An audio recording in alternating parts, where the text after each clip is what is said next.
Forex क्या होता है वो जानना काफ़ी ज़रूरी है, और फॉरेक्स का कितना पावर है या क्या कैसे वर्क करता है मैं आपको समझाता हूँ। अब देखो यहाँ पर मेरे हाथ में ये $1 का नोट है, राइट? ये $1 का नोट है। अब ये जो $1 है, हमें जब आज़ादी मिली 1947 में, ये $1 की जो वैल्यू थी वो सिर्फ 3 रुपए थी, 3 रुपए। और आज के ज़माने में इसकी वैल्यू 82 रुपीज़ चल रही है।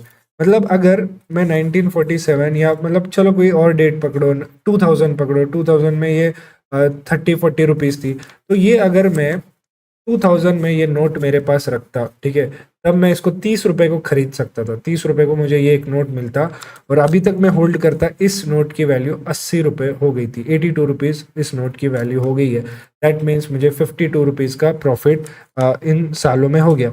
अब कुछ सालों में इसकी वैल्यू जो है 70 से 80, और अगर आप देख रहे हो ऑल टाइम हाई गया था बीच में, 86-85 रुपीज़ तक गया था।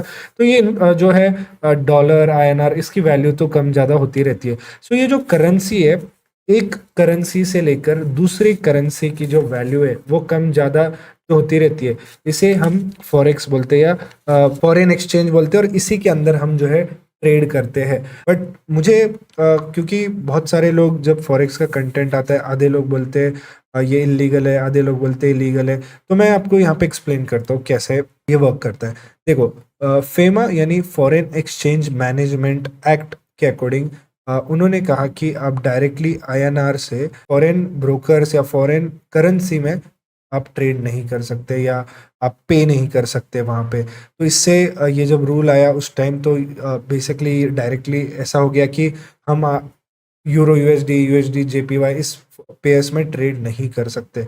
बट देन अगर ये इलीगल है, ठीक है, अगर ये इलीगल है, तो जैसे हमारे यहाँ पे पबजी, टिकटॉक कंप्लीटली बैन हो गया, प्ले स्टोर ऐप स्टोर से हट गया, उसके सारे सर्वर्स ब्लॉक हो गए, तो यहाँ पे ये हम कंप्लीट बैन बोलते हैं। लेकिन अभी भी मैं INR में या बैंक अकाउंट से फंड्स ऐड करके इसमें ट्रेड कर सकता हूँ, या अभी भी ये आपको प्ले स्टोर ऐप स्टोर पे मिलेगा, अभी भी इसके सारे ब्राउजर्स पे आपको इसमें कम्प्लीटली ट्रेड करने मिलेगा।